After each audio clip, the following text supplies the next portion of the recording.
नमस्कार, आप देख रहे हैं गुड न्यूज टुडे। शाम के 4 बज चुके हैं और ये वक्त होता है हमारी चर्चा का। एक बार फिर से हम हाजिर हैं। वो कहते हैं बात ऐसी हो जो सीधे आप तक पहुंचे, मुद्दे ऐसे हो जो सीधे आपसे जुड़े हों।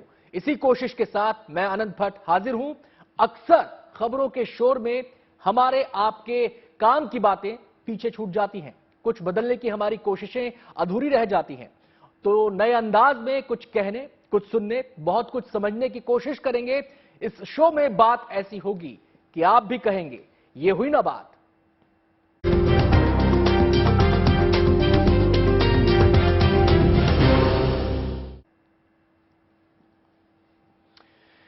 तो आज का जो मुद्दा है वो हमारी आधी आबादी से जुड़ा है, यानी हमारी बेटियों से जुड़ा है, महिलाओं से जुड़ा है। भारतीय परंपरा, सोच और संस्कार में महिलाओं को उच्च स्थान पर रखा जाता है। महिलाओं को परिवार की धुरी के तौर पर देखा जाता है।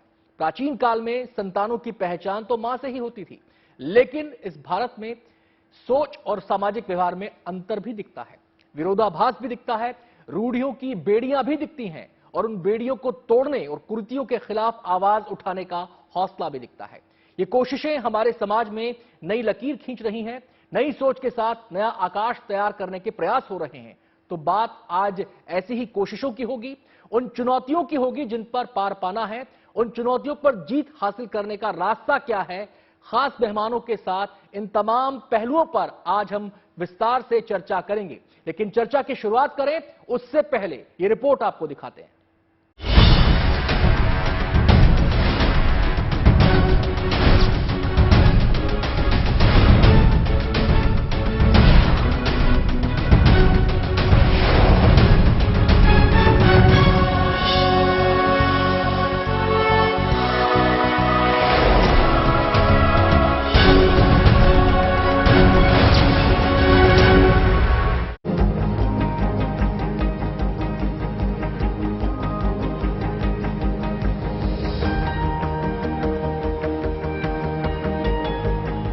बात रूढ़ियों की होती तो इन बेटियों के कांधों पर मां की अर्थी न होती, लेकिन इन औरतों ने हिम्मत दिखाई और समाज की बरसों पुरानी रूढ़ियों को तोड़ दिया।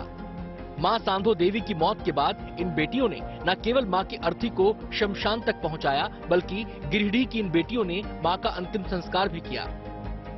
मां सांझो आज दुनिया में नहीं है, लेकिन उनकी बेटियों ने रूढ़ियों को तोड़कर एक नई दुनिया आबाद कर दी है।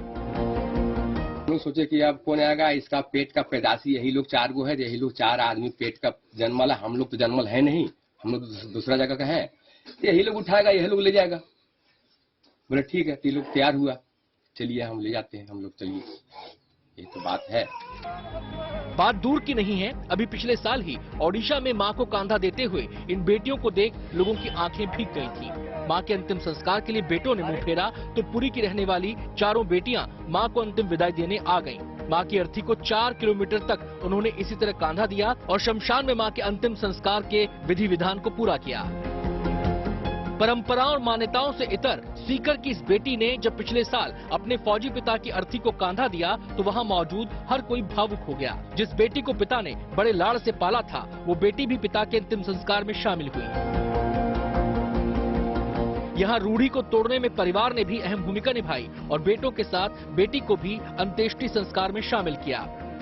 बेटी की ओर से पिता को दी गई अंतिम विदाई की ये तस्वीर हमेशा हमेशा के लिए दर्ज हो गई। हाल फिलहाल में बेटियों ने कई मौकों पर बड़ी हिम्मत दिखाई है। उन पूजा स्थलों में प्रवेश किया है जहां अब तक उन्हें प्रवेश की इजाजत नहीं थी। उन मोर्चों पर अपनी कामयाबी का झंडा बुलंद किया है जो अब तक पुरुषों की जागीर समझे जाते थे। शादी जैसे कर्मकांड तक अब महिलाएं करा रही हैं। अब जयपुर की डॉक्टर निर्मला सेवानी से ही मिल लीजिए, इनकी पहचान महिला पुरोहित की है। ये अब तक दर्जनों शादियां करा चुकी हैं।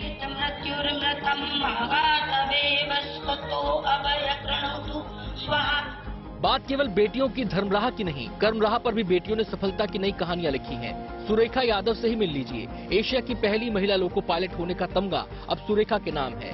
सुरेखा महाराष्ट्र के सतारा की रहने वाली हैं और इन्होंने ही बतौर महिला पहली बार 1988 में भारत ही नहीं बल्कि एशिया में पहली बार ट्रेन दौड़ाई है। सुरेखा आज नारी सशक्तिकरण की मिसाल के तौर पर सामने है। ये तमाम कहानियां बता रही हैं कि वक्त बदल रहा है, रूढ़ियों की बेड़ियां तोड़ने की सोच आगे बढ़ रही है। ये सोच समाज में महिलाओं के स्पेस का विस्तार भी कर रही है, लिहाजा इस सोच का विस्तार जरूरी है। लेकिन कुछ महिलाओं और बेटियों की कोशिश कहानियों में सिमट कर न रह जाए, इसके लिए सोचना परिवार को भी है और समाज को भी। गिरिडीह से सूरज सिन्हा के साथ bureau report, good news today.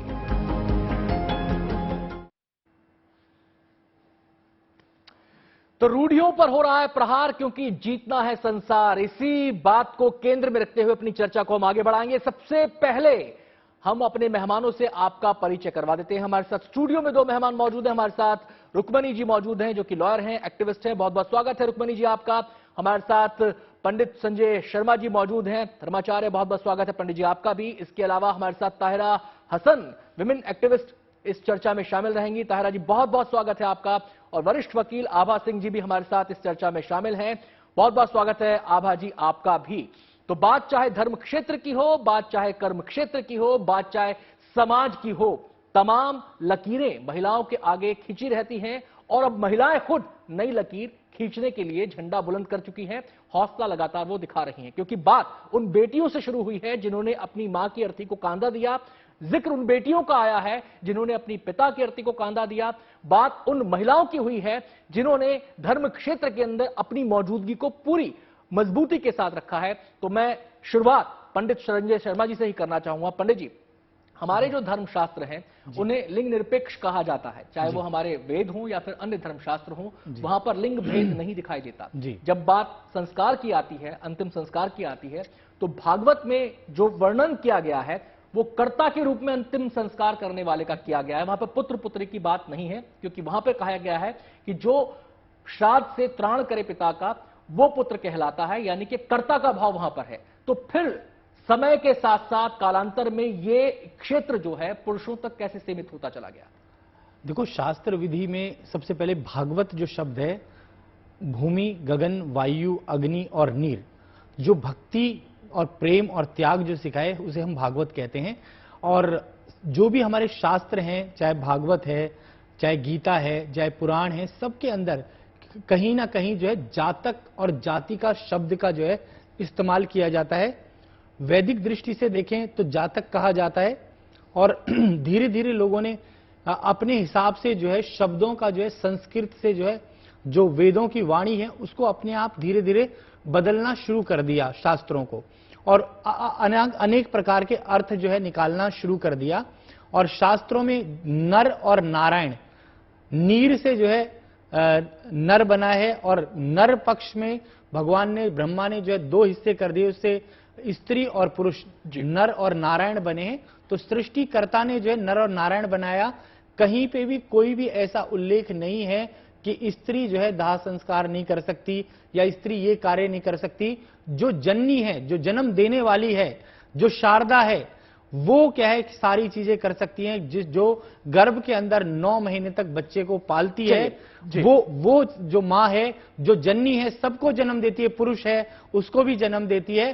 तो वो जननी जो है इस संसार को चलाने वाली है, तो सब कुछ करने वाली जो है उसके ऊपर कोई निषेध नहीं हो सकता। जी, मैं सीधे यहां पर रुकना चाहूंगा रुक्मिणी जी का। रुक्मिणी जी, धर्म का संस्कार, हमारी संस्कृति का संस्कार हमें कुछ सिखाता है, कुछ बताता है, लेकिन एक विरोधाभास सामाजिक व्यवहार में दिखाई देता है। तो इसकी वजह आप क्या देखती हैं कि जो बातें इस लेवल पर महिलाओं को लेकर कही गई हैं, उनको स्थापित किया गया है, उनको धुरी माना गया है, लेकिन जब सामाजिक व्यवहार की बात आती है तो वो बातें कहीं ना कहीं गौण नजर आती हैं? इसकी क्या वजह दिखती है आप? देखिए, महिलाएं अब समाज भी महिलाओं को दूसरी तरफ से देख रहा है। ऐसा नहीं है कि समाज भी अब उनको दूसरी और तरह से, अब जो पुरानी रूढ़ियों से निकल के, स्टीरियोटाइप्स जो थे पुराने, उससे महिलाएं निकल के अब आगे आ रही हैं। समाज उनको एक हर जगह दे रहा है, सम्मान दे रहा है उनको, उनकी हर जगह रिस्पेक्ट हो रही है। भले आप देखें लॉ में, काम में, पॉलिटिक्स में, हर जगह महिलाओं की संख्या बढ़ रही है, महिलाएं काम कर रही हैं। आपने देखा हो अभी जैसे बहुत ही हाल ही में रिसेंटली तीसरी बार हिस्ट्री में ऐसा हुआ है कि एक ऑल वुमेन बेंच कॉन्स्टिट्यूट की गई थी, जिसमें केवल 3 जजेस थी सुप्रीम कोर्ट में। और कई ऐसी जगह हैं, जैसे अभी हम लोगों ने देखा है कि फर्स्ट फीमेल बाउंसर एक निकल के आई, जैसे सिर्फ मेल होते हैं, बाउंसर्स होते हैं, अब एक मेहरुन्निसा शौकत अली करके एक फर्स्ट फीमेल बाउंसर निकल के आई, और वो उन्होंने अपनी जो स्टीरियोटाइप से कि सिर्फ आदमी ही बाउंसर्स बन सकते हैं, वो थोड़ा और आगे निकल के आई। तो इससे समाज का भी महिलाओं की तरफ एक रुख बदल रहा है और दूसरी तरफ से उनको जी, यानी कि आप कह रही हैं कि परिवर्तन की कहानी लिखी जा रही है, लेकिन जिस तेजी के साथ ये परिवर्तन होना चाहिए, क्या उस तेजी के साथ ये परिवर्तन हो पा रहा है? सीधे मैं रुख करना चाहूंगा आभा सिंह जी का। आभा जी, आप खुद एक वकील हैं, महिलाओं के इश्यूज से जुड़ी रही हैं, उनके इश्यूज को पुरजोर तरीके से उठाती रही हैं, आखिर दिक्कत कहां आती है, चैलेंजेस क्या होते हैं? हम लोग कुछ एग्जाम्पल से ये नहीं कह सकते कि महिलाओं की स्थिति बहुत अच्छी हुई है। अभी सेक्रेटरी जनरल यूनाइटेड नेशंस के उन्होंने स्टेटमेंट दिया कि 136 इयर्स लगेंगे विमेन को, स्त्रियों को पुरुषों के बराबर आने में, इक्वालिटी मिलने में। और ये इक्वालिटी हुई, इकोनॉमिक इक्वालिटी, एजुकेशन में इक्वालिटी हुई, अपॉर्चुनिटीज में हुई, नौकरियों में हुई। तो ये कहाँ पे कमियां हैं? क्यों महिलाएं आज भी पीछे हैं? पार्लियामेंट में हम 20% है, सरकारी नौकरियों में 20% है, क्योंकि जबकि अगर आधी आबादी आप कहते हैं तो 50% होना चाहिए। तो जो दिक्कतें आती हैं, जो मैं देखती हूँ, सबसे पहले इकोनॉमिक इंडिपेंडेंस होती है। लड़कियों के पास अगर डोमेस्टिक वायलेंस भी सफर कर रही है, मेरे पास आती है कि हमको मदद चाहिए, वो तो मैं एक रणसमर करके एनजीओ चलाती हूँ, जिससे मैं फ्री में उनको लीगल सहायता देती हूँ। लेकिन अदरवाइज अगर उनको वकील की पेमेंट करनी हो, फीस देनी हो, तो उनके पास पैसे नहीं होते। मैं उनसे कहती हूँ कि तुम गृहिणी थी, घर की मालकिन थी, तुम्हारे पास पैसे क्यों नहीं है? तो कहती नहीं, हमने कभी अपने लिए रखे नहीं। तो इकोनॉमिक इंडिपेंडेंस एक बहुत बड़ी चीज है। दूसरा, उनकी अपनी मानसिक स्थिति, उनको सपोर्ट नहीं करता। अगर वो कहती है अपने माँ बाप से कि मुझे प्रॉब्लम है, आज भी आप देखिए तो रोज 24 महिलाएं जो है, मतलब हर घंटे एक महिला डाउरी डेथ में मतलब जला दी जाती है। तो आज भी डाउरी डेथ जैसे केसेस होते हैं। तो जब ऐसी महिलाएं, लड़कियां अपने माँ बाप से बोलती है, वो कहते हैं नहीं तुम निभाओ, वहीं रहो। तो वो एक मैरिटल, जो अपने माँ बाप के घर का सपोर्ट नहीं मिलता। मैंने ये भी देखा है कि सुप्रीम कोर्ट के ऑर्डर्स हैं, सुप्रीम कोर्ट का कानून है कि बेटी को उसके पेरेंटल घर में हक मिलना चाहिए, उसका भी एंसेस्ट्रल हाउस में, प्रॉपर्टी में हक है। लेकिन मैं आपसे पूछती हूँ, कितने घर हैं जहाँ पे लड़कियों को उनका शेयर मायके में मिलता है? नहीं मिलता।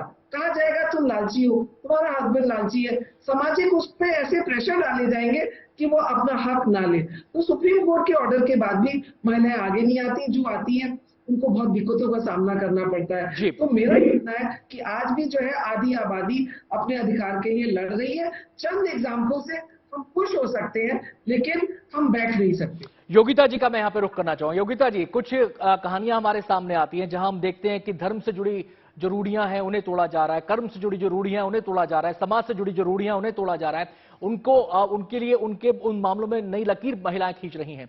लेकिन इसका संदेश एट लार्ज क्या जाता है? क्या एक पॉजिटिव वाइब पैदा होती है? क्या एक सकारात्मक संदेश जाता है? क्या समाज उससे कुछ सीखता है, या फिर ये कहानियां केवल खबर बन के रह जाती हैं, चंद दिन लोग याद करते हैं और उसके बाद सब बराबर? देखिए, बहुत अच्छी बात आपने पूछी यहाँ पर।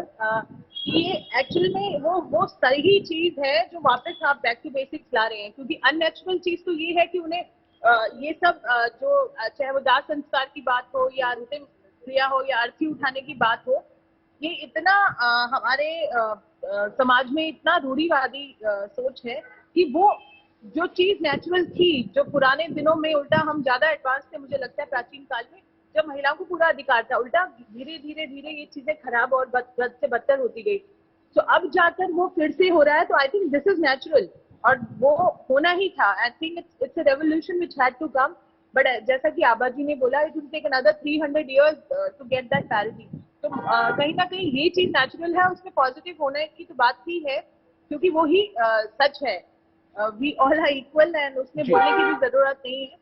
तो मुझे लगता है कहीं ना कहीं वो चीज के लिए खुश होना ठीक है, but that should have been our right earlier also. तो वो उसके लिए जितना ज्यादा, और अभी मेरी कोई एक बहन बता रही थी कि 3 जजेस की जो बेंच थी महिलाओं की, उन्होंने लीड किया वुमेन्स डे पर, या फाइटर पायलट हैं या जो बाउंसर हैं। आई थिंक आइडली हमें अब इसको नॉर्मलाइज करना पड़ेगा, हमें चेरिश ही नहीं करना इन सब चीजों को। जितना हम शेयर करेंगे कि 3 महिलाओं की, अरे वो नेचुरल होना ही चाहिए था। और 3 नहीं, मैं तो कहूंगी महिला पुरुष की बेंच मतलब आप बहुत ये कह रही हैं ज्यादा योगिता जी कि ये इतना gender स्वाभाविक inclusion हो, की बात है। इतना स्वाभाविक हो, हमारे समाज की इतनी हाँ। स्वाभाविक क्रिया हो कि ये खबर ही ना बने, ये हमें Exactly. ये ऐसा यही ना मैं लगे कि चाहती कुछ हूँ। अजूबा हो गया है, ये ऐसा नहीं होना Exactly चाहिए। यही मैं चलिए, आपने चाहती अपना पॉइंट ये कहा। ताहिरा जी का मैं यहाँ पे रुख करना चाहूंगा। ताहिरा जी कहते हैं जब ईमानदारी के लिए समाज में इनाम मिलने लग जाए तो समझ लो कि वो समाज बड़ा बेईमान है। तो यही कुछ शायद महिलाओं के लिए हो रहा है कि अगर वो कुछ नया कर रही हैं तो वो खबर बन जाती हैं। इसको लेकर आप क्या कहना चाहती हैं? क्या संदेश इन किस्से कहानियों का जाता है? खासकर मैं यहां पे गुलाबी गैंग का जिक्र करना चाहूंगा, जिन्होंने आवाज बुलंद की 2006 में, और आज जो उस गैंग को लीड कर रही है महिला, उनके परिधान और उनका डंडा लंदन के संग्रहालय में जा रहा है। नहीं, देखिए, जो बिल्कुल एक टनल अंधकार में थी, उसमें रोशनी तो कुछ आई है। जाहिर है, हमने 112 साल हो गए हमारे अंतर्राष्ट्रीय महिला दिवस को हम मनाते हुए, उनके महिलाओं के संघर्ष को याद करते हुए, और उनके संघर्ष से अपने संघर्ष को इस देश के जोड़ते हुए जो हमने महिलाओं ने किया। डाउरी एक्ट आया, फीमेल फिटिसाइड एक्ट आया, sexual harassment at work place आया, डोमेस्टिक वायलेंस एक्ट आया। देखिए, जिस वक्त हम लोग डोमेस्टिक वायलेंस के एक्ट के लिए लड़ रहे थे, उस समय पुरुष प्रधान समाज से यही आवाज आ रही थी कि औरतें सबसे ज्यादा सेफ चार दीवारी में हैं। लेकिन ये महिलाओं का सशक्त संघर्ष था, उनकी यूनिटी थी कि संसद में कानून बनाना पड़ा। तो महिलाओं ने अपने संघर्ष से बहुत कुछ हासिल किया है, लेकिन वो इतना काफी नहीं है। आज भी इनइक्वालिटी एग्जिस्ट करती है। आज भी जो जकड़न की जंजीरें हैं, उनको महिलाओं ने, हमारी बच्चियों ने बेखौफ आजादी मांगते हुए उसको तोड़ा है, उनकी कड़ियों को तोड़ा है। उन्होंने लक्ष्मण रेखा, जो पुरुष और महिला की अलग है, उस पर असॉल्ट किया है। आज भी हमारी बच्चियां और महिलाएं, हमारी बहनें असॉल्ट कर रही हैं। जो कल्चर है रेपिस्ट को प्रोटेक्ट करने का, जो एक कल्चर है कि महिला के कपड़ों को जिम्मेदार ठहराया जाता है, उसके लाइफस्टाइल को, उसके खान पान को, वो तो अभी भी चला आ रहा है। अभी हाथरस में भी हमने ये सुना था, अभी भी सुनते रहते हैं कि लेकिन ये बता नहीं पाते वो लोग जो इस तरह की बातें करते हैं गैर जरूरी और बेबुनियाद, कि 5 साल की बच्ची, जब ये 28 फरवरी को हुआ है रेप एक सीतापुर में, कि उसको कौन सा ड्रेस कोड पहनाना चाहते। तो मुझे लगता है कि अभी मानसिकता बदलना है। जो कानून हमने बनवाए निर्भया के बाद, मैं कहूंगी कि महिलाओं ने बनवाए ये कानून सड़कों पे उतर के, और जस्टिस वर्मा कमेटी का जिस्ट है कि state and institution must stand with women. तो औरतें अपनी बात ले जा रही हैं, लेकिन कानून का इम्प्लीमेंटेशन होना चाहिए। 3000 करोड़ जो निर्भया फंड है, उसका इस्तेमाल सही तरीके से। ताहिरा जी, मैं आपके पास आऊंगा क्योंकि हमें फटाफट मैक्सिमम व्यू पॉइंट यहां पर कवर करने हैं। मैं सीधे यहां पर संजय शर्मा जी का रुख करना चाहूंगा। संजय जी, हम बात करें अलग अलग युग की, अगर धर्म के नजरिए से बात करें, देखो, तो माता के नाम से संतानों को जाना जाता था। देवकी नंदन कहा जाता था, यशोदा नंदन कहा जाता था, कौंतेय कहा जाता था, गंधारी नंदन कहा जाता था। लेकिन कालांतर में जो मातृसत्ता थी वो पितृसत्ता में कैसे तब्दील हो गई? जिन धर्म ग्रंथों को हम अपने जीवन में आत्मसात करके चलते हैं, उनकी शिक्षाओं को हम क्यों नहीं आत्मसात कर पाए? देखो, पहली एक बहुत बड़ी बात बताता हूं। शास्त्रों में जो लिखा है कि लक्ष्मी, दुर्गा, शारदा सब नारी के रूप, देवी सी गरिमा मिले, नारी जन्म अनूप, कठिन परिस्थितियों में सदा लेती खुद को डाल, नारी एक बहती नदी जीवन करे निहाल। तो ये बहुत बड़ी बात है कि नारी शक्ति जो है वो शुरू से ही जो है मानी गई है। चाहे देवकी नंदन कहें, चाहे कुछ भी नाम, मां के नाम से ही बच्चे को जो है जाना जाता था। कौंते पुत्र कहते थे। तो शास्त्रों में क्या है कि जब से पुरुष प्रधान समाज की स्थापना हुई, धीरे धीरे करके जब कलयुग का प्रारंभ हुआ है, तब से धीरे धीरे जो है लोगों ने अपने पिता के नाम को देना शुरू कर दिया। और आज भी कई देश ऐसे हैं जिनमें मां के नाम से ही जो है बच्चों को जाना जाता है। और शास्त्र में कहीं भी ये नहीं लिखा कि आप मां का नाम करें या पिता का नाम। मां के नाम का संबोधन जो है हमारे शास्त्रों में शुरू से ही आया है, और उसी का प्रचलन धीरे धीरे देखो भारत में भी इस बदलाव को होगा और बदलाव होता जाएगा।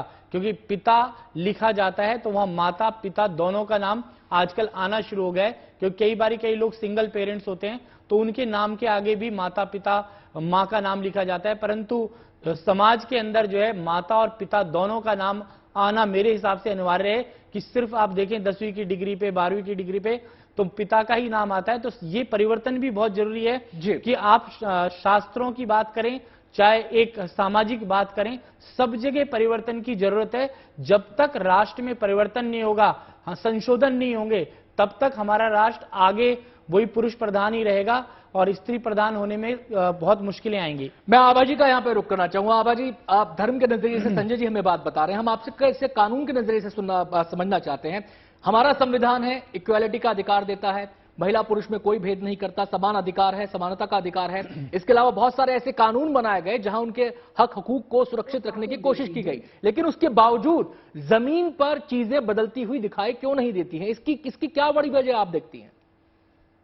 देखिए, संविधान है तभी शायद आज महिलाएं अपने हक के लिए लड़ती चली जा रही हैं, नए नए कानून बनते जा रहे हैं। लेकिन सबसे बड़ी चीज है कि मानसिकता बदलनी है। रेप होता है, आप महिला के कैरेक्टर पे उछाल देते हैं। कन्विक्शन रेट के क्यों कम है? 29% कन्विक्शन है, रेप केसेस में कन्विक्शन है, क्योंकि कोर्ट में जब वो विटनेस आती है, विक्टिम आती है, तो ये बोला जाता है तुम्हारा कैरेक्टर खराब था, तुमने कुछ गलत किया होगा, और वो डर जाती है, अपना स्टेटमेंट वापस ले लेती है या होस्टाइल हो जाती है।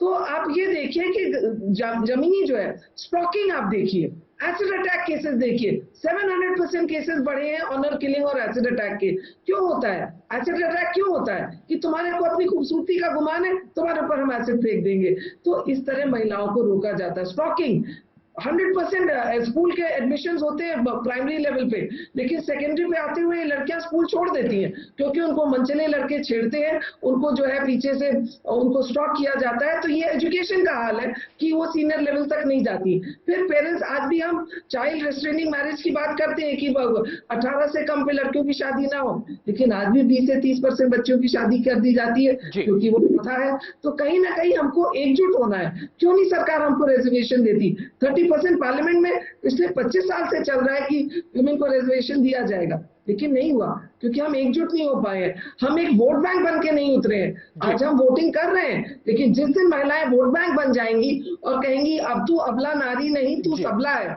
अपने हक को छीन के लो। कुड़ियों पर प्रहार और जीतना है संसार, चर्चा का केंद्र यही है। हम सीधे यहां पर रुख करेंगे योगिता जी का। योगिता जी, ब्रेक पे जाने से पहले हमने चुनौतियों की बात की, हमने चैलेंजेस की बात की, उस सोच की बात की जो रोकती है। अब सवाल यह है कि इस ग्लास सीलिंग को तोड़ा कैसे जाए, इन चुनौतियों पर पार कैसी पाई जाए, उस सोच को कैसे बदला जाए कि हमारा संस्कार और सामाजिक व्यवहार भी बदले। आपका इसमें क्या सजेशन है?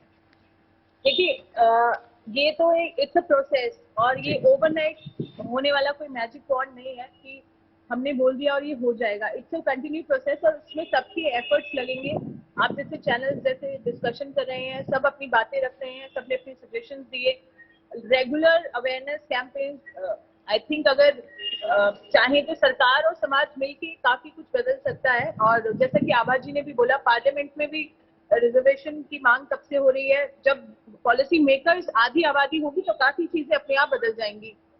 बड़ा दुख की बात है कि हमारी महिला मंत्री अभी तक चुप रहती हैं काफी विषयों पर। जब हमारी एक वोकल और डायनामिक हमारी महिला और बाल विकास मंत्री होंगी तो और भी ज्यादा अच्छे से चीजें बदलेंगी, पर अनफॉर्चुनेटली वो नहीं है हमारे केस में। और ऐसी बहुत सारी चीजें हैं जो समाज भी कर सकता है। अपनी बेटियों को आजादी, मतलब आजादी कहना भी एक शर्म की बात है क्योंकि वो तो एक बाय डिफॉल्ट, जैसा कि मैंने बोला, नेचर नहीं होना चाहिए कि लड़कियों को जो करना वो चाहती है उनको करने दिया जाए, उनको अधिकार है वो, क्योंकि ये कोई हम भीख नहीं मांग रहे हैं। और बाय डिफॉल्ट जो ही अभी स्वामी जी की भी मैं बात सुन रही थी, उन्होंने बोला कि महिला त्याग की मूर्त, कुछ उन्होंने पंक्तियां पढ़ी, तो हमें वो ग्लोरीफाई करना ही नहीं है कि हमेशा महिलाओं को अब त्याग की मूर्त ही बना के दिखाया जाए। महिलाओं को सहानुभूति लेने वाला या त्याग या सहनशील ना दिखाकर वो नेचुरल, जैसा कि पुरुष के साथ गलतियां होती हैं, वो गलती करते हैं, कठोर होते हैं, या जैसा भी है, वो एक मतलब आप ये कह रही हैं कि एक सामान्य व्यक्ति के तौर पर और सामान्य व्यक्ति से जुड़ी नेगेटिव पॉजिटिव दोनों चीजों के तौर पर उसे समझना होगा। मैं यहाँ पर ताहिरा जी का यहाँ पर रुख करना चाहूंगा। ताहिरा जी, कहा जाता है कि समाज की जो बेसिक इकाई है वो है परिवार, और शुरुआत परिवार से ही होती है। तो जब बात आती है सोच बदलने की, बात आती है व्यवहार बदलने की, तो आप इसमें परिवार की भूमिका क्या देखती हैं? देखिए, परिवार की भूमिका बहुत इंपॉर्टेंट है, बहुत अहम है, क्योंकि ये परिवार ही है कि जो बेटा और बेटी में डिफरेंस जो है वो घर से ही शुरू हो जाता है। आप देखिए, आज भी ये एग्जिस्ट करता है। मैं बहुत साफ से कहूंगी कि 40% स्टिल इट एग्जिस्ट कि अगर बेटा बेटी दोनों हैं तो अगर कोई आ जाता है, कोई गेस्ट है या मदर को हेल्प करनी है, तो बेटी को डिस्टर्ब करते हैं, भले ही वो पढ़ने में कितनी अच्छी हो, बेटे को नहीं करते, क्योंकि डाउरी जैसी कुप्रथा से जुड़ी हुई है। हमारे पास कानून है, कैंपेन भी चलते हैं, अवेयरनेस प्रोग्राम भी चलते हैं। देखिए 25 नवंबर से लेके 10 दिसंबर तक वायलेंस अगेंस्ट द वीमेन के लिए पूरा हर साल चलता है अवेयरनेस प्रोग्राम, चलाया जाता है। एक एक कोने में, एक एक ग्रामीण अंचलों में जाता है ये प्रोग्राम। अवेयरनेस प्रोग्राम और चले, पैम्फलेट और बटे, नुक्कड़ नाटक हो, लेकिन इसका ये मतलब नहीं है कि अगर सोसाइटी सेंसिटिव होने में इतना समय ले रही है, तो आप ये नहीं कह सकते हम वेट करेंगे। हमारे पास कानून है। ये सबसे बड़ा लोकतंत्र जो है संविधान से चलता है, कानून से चलता है।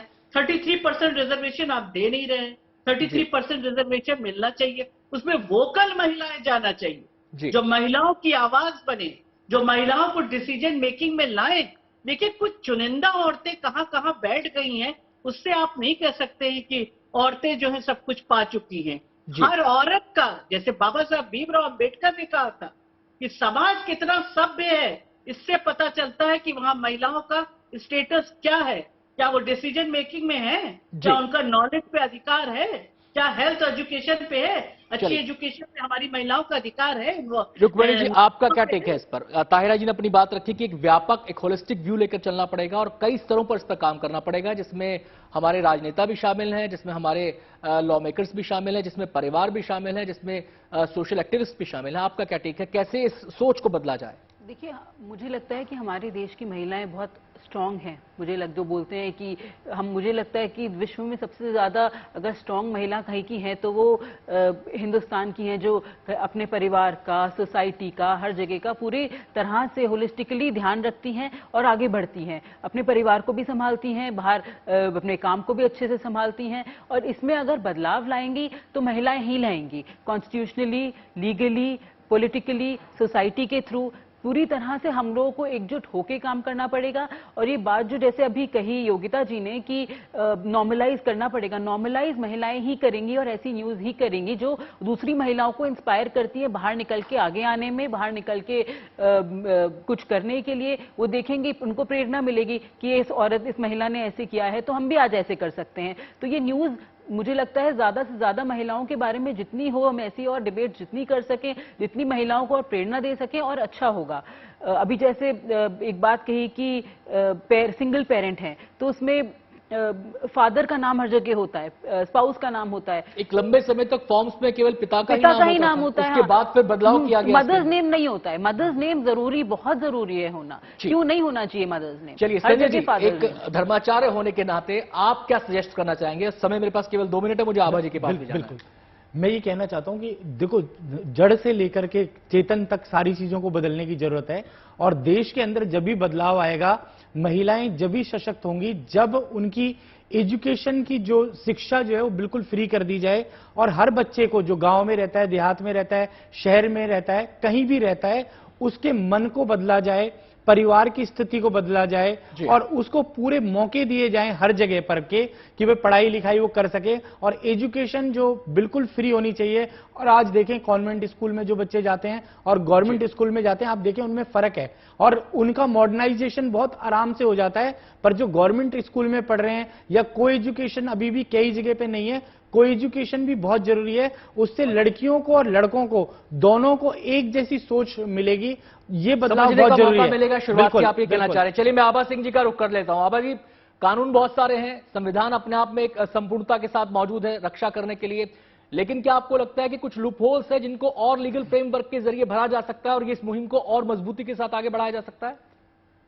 बिल्कुल, कन्विक्शन रेट अगर हम 100% नहीं तो कम से कम 80 to 90% कर दे तो जो है लॉ एंड ऑर्डर अच्छा हो जाएगा। सेफ्टी, और जहां सेफ्टी आएगी वहां पे जो महिलाएं हैं जो डर के आगे बाहर नहीं आती या माँ बाप उनको घर में बैठा देते, उनको वो इकोनॉमिक आजादी मिल जाएगी, वो बाहर आके अपनी शिक्षा प्राप्त कर सकेंगी और वो नौकरी कर सकेंगी। और अगर कोई उनको गलत नजर से देखेगा तो उसको कानून का डर रहेगा। तो सेफ्टी बहुत बड़ी चीज है।